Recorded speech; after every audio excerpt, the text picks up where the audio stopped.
आप देख रहे हैं मथुरा न्यूज़ 24।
राधे राधे। योगेन चित्तस्य पदेन वाचां मलं शरीरस्य च वैद्यकेन योपां करोत्तम प्रबलं मुनीनां पतंजलि प्राञ्जलिरानतोऽस्मि। राधे राधे। आज भी हम हृदय रोग से संबंधित कुछ क्रियाएं बतलाएंगे और कल लेकर आएंगे जिनको थायराइड प्रॉब्लम है। कल हम थायराइड से संबंधित ढेर सारी क्रियाएं कराएंगे भी और बतलाएंगे भी। जो थायराइड से परेशान है, डेली दवाएं खानी पड़ती हैं, फिर भी थायराइड कंट्रोल नहीं है, बिना दवाओं के आप अपनी थायराइड को कंट्रोल कर सकते हैं। कल हम बतलाएंगे। आज फिर से एक बार और हृदय से संबंधित कुछ क्रियाएं हम साधकों के लिए लेकर के आए हैं।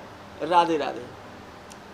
हृदय रोग जो होता है, कोलेस्ट्रॉल जब शरीर में बढ़ जाता है, खून में रक्त में जब चिकनाई बढ़ जाती है, उसको कहते हैं कोलेस्ट्रॉल। और जब रक्त में चिकनाई की मात्रा अधिक हो जाती है तो हार्ट को पंपिंग करने में उसको ज़्यादा शक्ति लगानी पड़ती है, जिससे हार्ट पर लोड पड़ता है। सीधी सीधी भाषा में, देहाती भाषाओं में हम आपको समझाते हैं कि कोई पानी की मोटर, पानी का पंप और पानी को खींचता है और उस पानी में ढेर सारा कचरा आ जाए तो उस मोटर पर, पंप पर ज़्यादा लोड पड़ेगा, वो गर्म हो जाएगी और बंद हो जाएगी। वही है हमारा हार्ट, वही है हृदय। तो इसीलिए अपने रक्त को पतला रखें, रक्त को पतला रखें, कोलेस्ट्रॉल को नियंत्रण में रखें। तो कोलेस्ट्रॉल को नियंत्रण में कैसे रखें? एक आती है अर्जुन की छाल। किसी भी पंसारी की दुकान में जाकर के 100 ग्राम अर्जुन की छाल ले आना। लगभग 10, 12, 15 रुपये की आएगी 100 ग्राम अर्जुन की छाल। सुबह सुबह जब आप चाय पिएं तो 1 से 2 ग्राम चाय, 1 से 2 ग्राम अर्जुन की छाल उस चाय में डाल दो। एक आदमी के लिए 1 से 2 ग्राम अर्जुन की छाल पर्याप्त है। और ये लेनी है अपने कोलेस्ट्रॉल के हिसाब से कि कितना कोलेस्ट्रॉल है आपको। एक साधारण आदमी को 150 से 200 कोलेस्ट्रॉल होता है, और 200 से ऊपर में जब कोलेस्ट्रॉल चला जाता है तब वो हानिकारक होता है। तो जिसको 250 है, 300 है, 350 है, 400 है, किसी वैद्य पर जा कर के आप दिखलाएं अपनी रिपोर्ट को, वैद्य जी मेरे इतने इतने कोलेस्ट्रॉल है और हम अर्जुन की छाल कितनी ले सकते हैं। तो वो वैद्य जी मात्रा बतलाएंगे कि कितनी लेनी है, कितने दिन तक लेनी है अर्जुन की छाल। अर्जुन की छाल ज़्यादा ना लें, अर्जुन की छाल ज़्यादा दिन तक ना लें, वैद्य जी की सलाह पर लेते रहें उसको। क्योंकि अर्जुन की छाल हमारे रक्त में जो अधिक चिकनाई है उसको खरोंच करके, खींच करके बाहर निकाल देती है, लैट्रिन की रास्ता बाहर निकाल देती है चिकनाई को। अगर कोलेस्ट्रॉल एक व्यक्ति में डाउन हो गया तो डाउन होना खतरनाक है।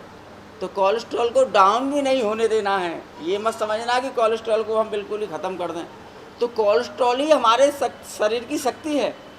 कोलेस्ट्रॉल शक्ति है शरीर की, इसलिए लिमिट से अर्जुन की छाल को लिमिट से खाएं, कितनी ना खाएं, ये अपने कोलेस्ट्रॉल के हिसाब से ले सकते हैं। किसके कितना कोलेस्ट्रॉल है वो अपने वैद्य पर जा कर के सलाह ले सकते हैं। राधे राधे। जिनको हृदय रोग है तो वो अपने इस पॉइंट को डेली दबाते रहें, तो इससे आपका हृदय रोग एकदम कंट्रोल में रहेगा। ये तर्जनी उंगली से ठीक आधा इंची नीचे इस पॉइंट को 20-20 बार दबाएं और अपने हृदय को स्वस्थ रखें। दूसरी हथेली में ये वाला पॉइंट है, ये वाला पॉइंट। जब हम इस पॉइंट को दबाएंगे तो दबाने से यहाँ अगर दर्द हो रहा है तो समझ लेना आपको हृदय की प्रॉब्लम है। इसको दबाने से यहाँ कोई दर्द नहीं होता है, तो आप एकदम फिट हैं, बिल्कुल फिट हैं। ये यहाँ की पहचान है इसकी। 80% रोगी हृदय से संबंधित गैस्ट्रिक प्रॉब्लम के होते हैं। ध्यान देना, गैस्ट्रिक प्रॉब्लम से होता क्या है कि हमारी गैस सीधा हमारे हृदय पर अटैक करती है। गैस पेट से उठती है, सीधा हमारे हृदय पर अटैक करती है। या वो सिर में अटैक करेगी तो सिर घूम जाएगा, हृदय पर अटैक करेगी तो हृदय में दर्द होगा। 80% केस गैस्ट्रिक प्रॉब्लम के होते हैं। होता क्या है, जब गैस्ट्रिक प्रॉब्लम हृदय पर अटैक करती है तो मनुष्य घबरा जाता है। अरे मुझे क्या हुआ, मुझे तो हार्ट की बीमारी हो गई, हृदय रोग हो गया। तो क्या करेगा, आनन फानन में सीधे जाएगा कार्डियोलॉजिस्ट पर, हृदय रोग विशेषज्ञ डॉक्टर पर जाएगा, और डॉक्टर साहब भी अपना हृदय का रोग उसका शुरू कर देते हैं। तो गैस्ट्रिक प्रॉब्लम है या हृदय की बीमारी है, इसके लिए सबसे बढ़िया उपाय अपनी एंजियोग्राफी करा लें, टेंशन मुक्त हो जाओगे आप। एंजियोग्राफी आजकल एंजियोग्राफी बहुत सस्ती हो रही है। पहले तो 25-25, 30-30 हज़ार में होती थी, अभी तो 10,000, 15,000, 20,000 में एंजियोग्राफी हो जाती है। उससे आपका भ्रम दूर हो जाएगा कि हमारा हृदय रोग है कि नहीं है।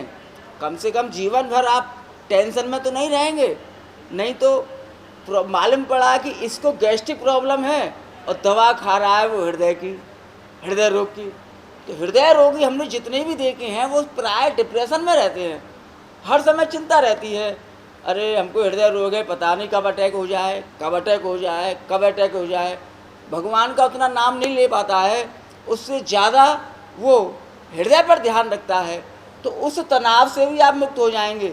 हमने कितने लोगों को जो हृदय के इलाज करा रहे थे उसमें 80% केस हमने उनको बोला कि जाओ एंजियोग्राफी करा लो। 80% केस गैस्ट्रिक से संबंधित निकले थे कि उनको गैस्ट्रिक प्रॉब्लम थी और वो दवा खा रहे थे हृदय की। हृदय के डॉक्टर से, कार्डियोलॉजिस्टों से वो दिखला रहे थे, और तो उन्होंने हमको बतलाया, आचार्य जी आपने तो हमारा जीवन ही बदल दिया। हमने पूछा कैसे, कि हम दवा खा रहे थे हृदय की और टेंशन रहती थी हमको, और घर में भी सबको टेंशन रहती थी।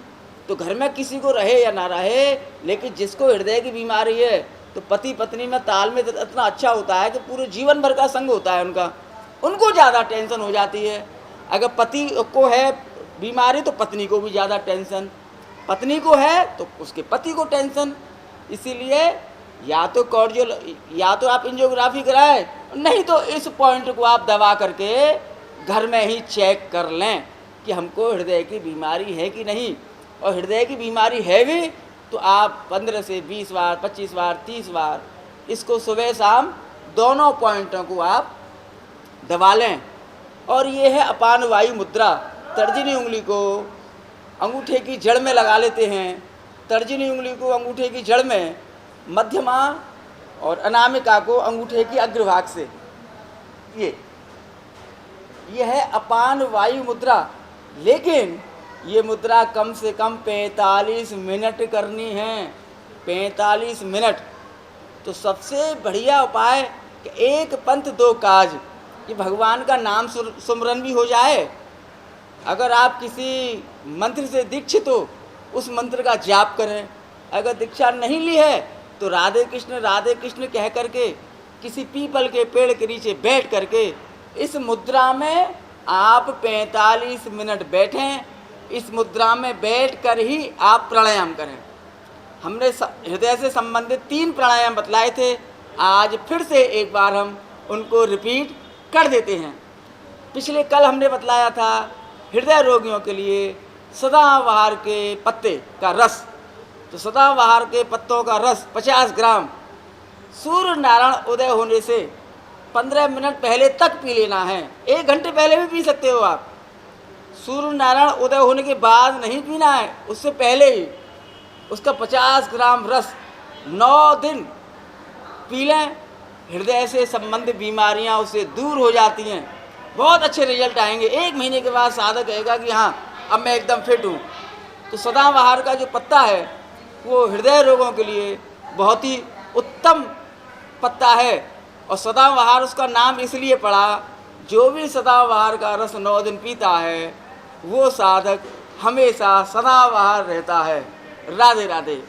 तो एक बार और हम रिपीट कर देते हैं।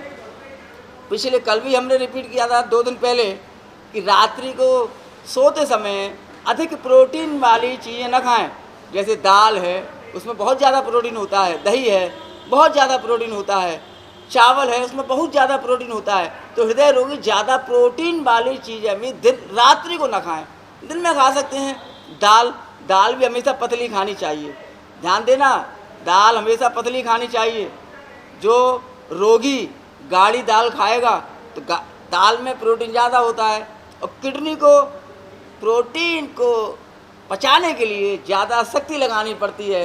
उससे किडनी में इन्फेक्शन होने का डर भी बराबर बना रहता है।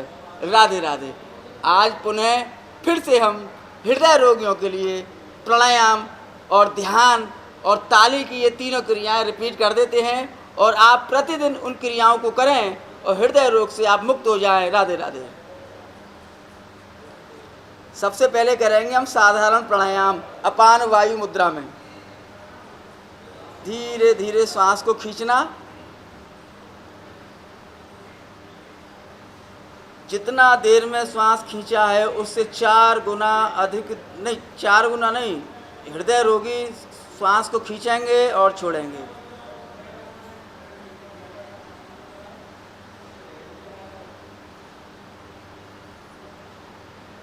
धीरे धीरे श्वास को खींचें, धीरे धीरे श्वास को छोड़ें। ध्यान देना, श्वास खींचते समय फेफड़े फूलने चाहिए, श्वास छोड़ते समय पेट पिचकना चाहिए। इतना ध्यान रखना।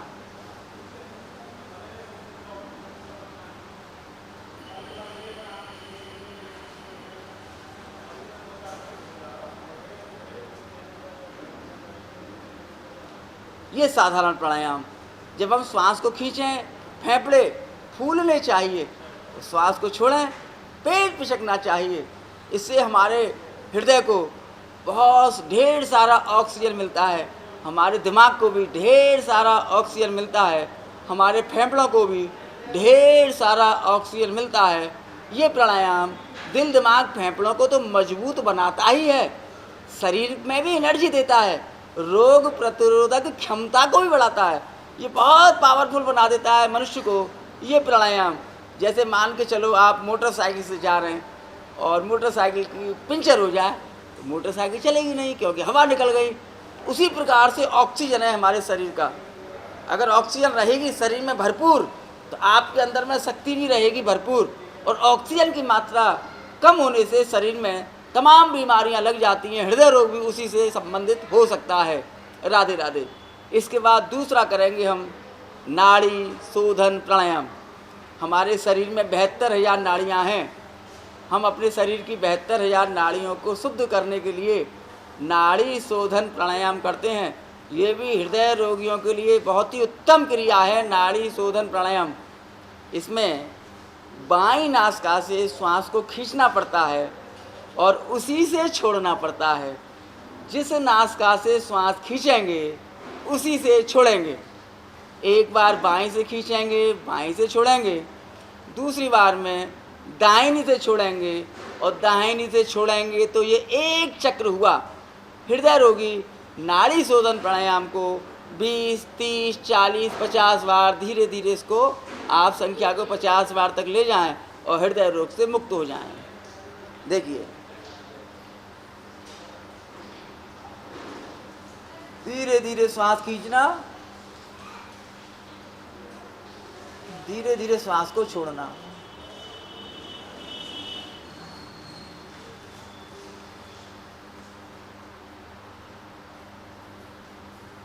ध्यान पूरा आती जाती श्वासों पर।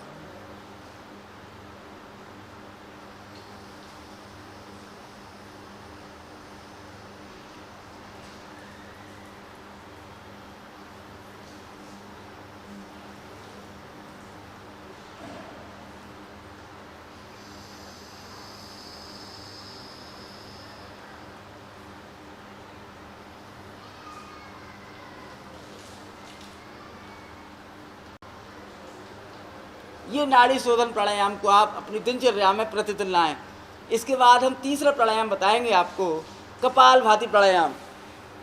ये हमेशा कपालभाति प्राणायाम पद्मासन में ही होता है। जो पद्मासन नहीं लगा सकते हैं तो डेली पद्मासन लगाने का दिन में 2 4 6 बार अभ्यास हल्का हल्का हल्का हल्का करते रहें तो देखेंगे आपके 1 महीने के अंदर अंदर पद्मासन आपका लग जाएगा। 1 महीना लगता है पैरों को लचीलापन लाने में। आप समझो कि लग क्यों नहीं रहा है कि पैर अकड़े हुए हैं।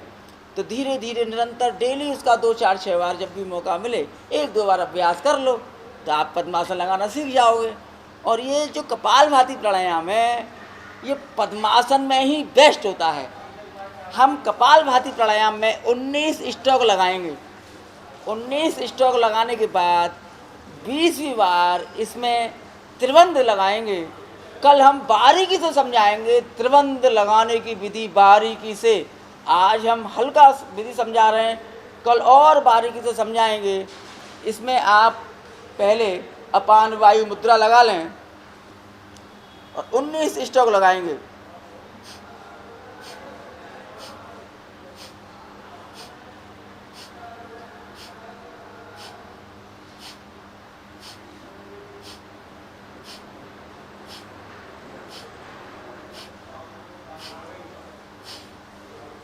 बीसवीं बार त्रिबंध लगाएंगे। पेट को अंदर की ओर खींचेंगे, कंठ को लगाएंगे, चूड़ी को लगाएंगे कंठ से।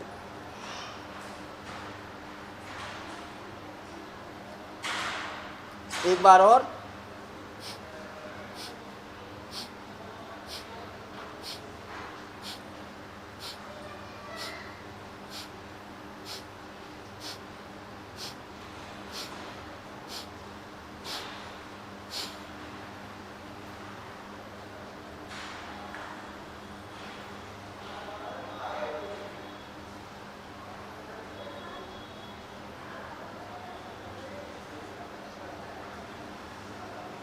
राधे राधे। ये जो त्रिबंध है ये हमारे वात पित्त कफ को मारता है। ये वात पित्त कफ सभी बीमारियों की जननी है। हर प्राणी में रहता है ये वात पित्त कफ, इसी के आधार पर पूरा जीवन चलता है। वात पित्त कफ ये बैलेंस में रहने चाहिए शरीर में। अगर ये घट जाएंगे तो बीमार, बढ़ गए तो बीमार। इनको बैलेंस में लाने के लिए त्रिबंध लगाया जाता है। ये त्रिबंध सर्वोत्तम है वात पित्त कफ के लिए, निरोगी काया के लिए, सर्वत्र बीमारियों को रोकथाम करने के लिए त्रिबंध सबसे बेस्ट उपाय है साधकों के लिए। इसमें 19 स्ट्रोक ही क्यों लगाया जाता है कि हृदय के रोगी अधिकांश उनका बीपी हाई रहता है और जिनका बीपी हाई रहता है उनके लिए कपालभाति एकदम वर्जित है। अब वो कैसे करें? यौगिक विधि 19 स्ट्रोक लगाएं और एक बार त्रिबंध लगाएं, फिर 19 स्ट्रोक लगाएं, फिर एक बार त्रिबंध लगाएं, फिर 19 स्ट्रोक लगाएं, फिर एक बार त्रिबंध लगाएं। इस प्रकार बढ़ाते बढ़ाते 10 दिन में आप 10 तक पहुंच जाएं तो 190 स्ट्रोक लग जाएंगे और 10 आपके लग जाएंगे त्रिबंध। आपको देखना शरीर के अंदर से जबरदस्त एनर्जी महसूस करेंगे आप। अंदर से महसूस होगी आपकी एनर्जी कि आप कितने एनर्जिक होते जा रहे हैं। जब हम कपालभाति प्राणायाम त्रिबंध के साथ कर लें उसके बाद आप अनुलोम विलोम प्राणायाम करिए। 5 से 10 मिनट आप अनुलोम विलोम प्राणायाम कर सकते हैं। अल्टरनेट ब्रीथिंग, अनुलोम विलोम प्राणायाम हमारे फेफड़ों को, हमारे मस्तिष्क को, हमारे हृदय को सबसे ज़्यादा ऑक्सीजन देता है और सबसे ज़्यादा कार्बन डाइऑक्साइड को हमारे शरीर से, फेफड़ों से ये बाहर करता है। देखिए ध्यान रखना, पीपल के नीचे आप करोगे ज़्यादा लाभ मिलेगा। पीपल के नीचे ज़्यादा बेस्ट 100% रिजल्ट मिलता है। क्यों कि पीपल ही एक ऐसा देवता है, पेड़ है, जो 24 घंटे ऑक्सीजन देता है। भगवान श्री कृष्ण ने इसीलिए अर्जुन से कहा था, हे अर्जुन, वृक्षों में मैं पीपल हूँ। तो पीपल को इसीलिए नहीं काटते हैं कि पीपल को काट देंगे तो मर जाओगे बिना ऑक्सीजन के। सबसे ज़्यादा ऑक्सीजन देता है, सबसे ज़्यादा कार्बन डाइऑक्साइड को खींचता है। भगवान श्री कृष्ण अर्जुन से कहते हैं कि युक्ताहार विहारश्च, हे अर्जुन, खान पान पर भी कंट्रोल रखिए, अपनी दिनचर्या पर भी कंट्रोल रखिए। तो श्रीमद् भगवत गीता एक हमारा पूरा योग है, 18 अध्याय, 18 प्रकार के योग। उसमें भोजन पानी की पूरी व्यवस्था बतलाई है, पूरी यौगिक विधि है, संपूर्ण योग दिया हुआ है श्रीमद् भगवत गीता में। और मैं तो सभी साधकों से कहूँगा, अपने बच्चों को 5 मिनट प्रतिदिन श्रीमद् भगवत गीता का पठन पाठन कराएं। श्रीमद् भगवत गीता का पठन पाठन करने से उन बच्चों में पुरुषार्थ प्राप्त होता है। पुरुषार्थी बच्चे बनते हैं वो बच्चे। वो बड़े होकर डिप्रेशन में नहीं जिएंगे। डिप्रेशन आ भी जाएगा तो उसको सहन कर लेंगे, जीने की इच्छा रहेगी, राष्ट्र हित में काम करेंगे। श्रीमद् भगवत गीता पढ़ने वाला कभी भी राष्ट्रद्रोही नहीं बन सकता है, वो राष्ट्र के हित में ही काम करता रहेगा। इसीलिए 5 मिनट प्रतिदिन श्रीमद् भगवत गीता का पाठ जरूर कराएं। श्रीमद् भगवत गीता किसी भी जाति से संबंध नहीं है, उसको कोई भी पढ़ सकता है, कोई भी पढ़ सकता है, क्योंकि उसमें पुरुषार्थ की भावना है, जीवन जीने की भावना दी हुई है श्रीमद् भगवत गीता। अब देखिए अनुलोम विलोम प्राणायाम की विधि किस प्रकार। दाएं अंगूठे से दाएं नासिका को बंद कर लेंगे, बाएं नासिका से श्वास खींचेंगे, दाएं से निकाल दें,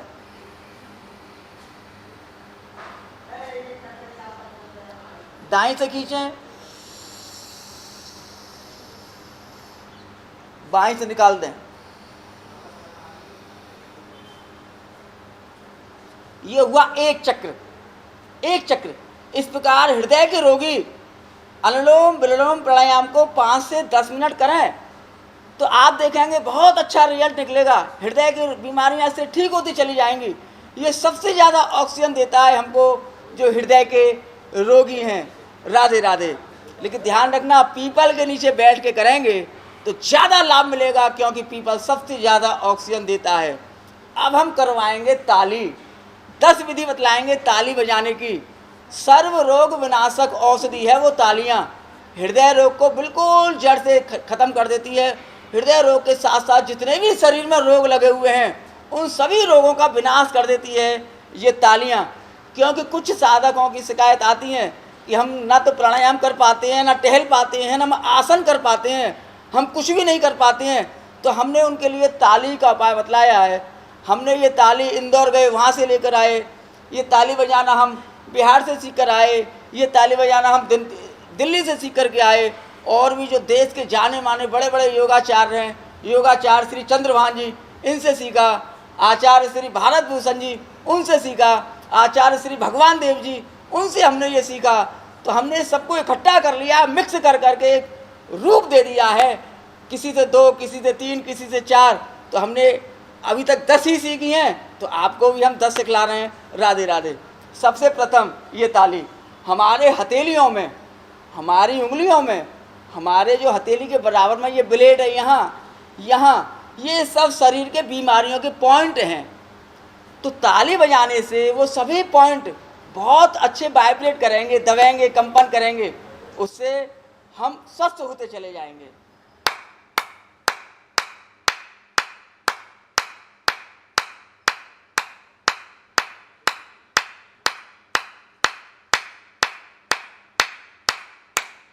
इस प्रकार एक साधक कम से कम 100 ताली प्रतिदिन बजाए, कम से कम 100।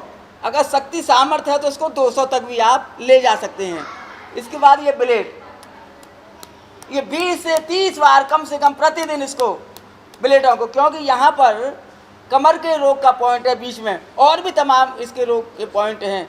ये आपका हृदय का भी पॉइंट है, ये आपका शुगर का पॉइंट है, यहाँ पर ये थायराइड का पॉइंट है, ये आपका किडनी का पॉइंट है, ये आपका आँख का पॉइंट है, ये आपका हृदय का पॉइंट है, ये आपका कान का पॉइंट है और ये आपका सर्वाइकल का पॉइंट है अंगूठे के पीछे। अब हम सभी पॉइंटों को बतलाएंगे तो साधक ही भूल जाएंगे कि किसको क्या करें, इसीलिए ये पूरा मिक्स कर दिया है हमने।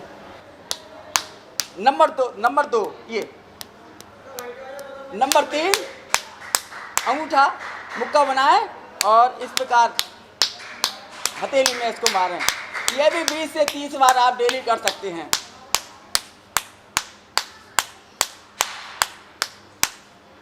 नंबर 4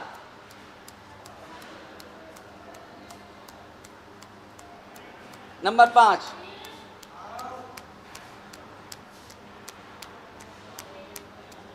नंबर 6 नंबर 7 जोर जोर से नहीं करना, ये जो पॉइंट है इनको जोर जोर से नहीं करना है। नंबर 8 एक बार यहाँ, फिर बीच में, फिर यहाँ, ये 8 नंबर क्रिया है।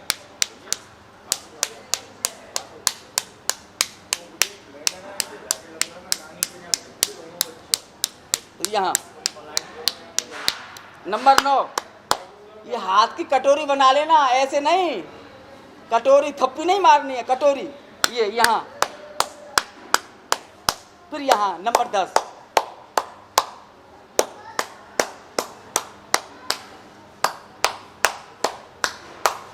तो आज के लिए इतना ही। कल सभी साधकों के लिए थायराइड से संबंधित हम बहुत सारी क्रियाएं लेकर आएंगे, आसन भी लेकर आएंगे, प्राणायाम भी लेकर आएंगे। उसके लिए राधे राधे करेंगे 3 बार ओंकार।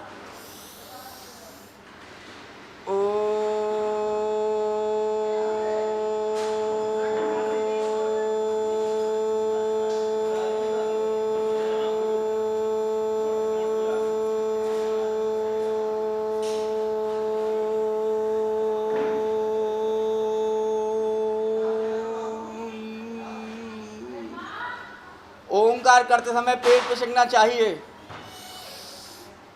ओम शांति ही शांति ही शांति ही। राधे राधे।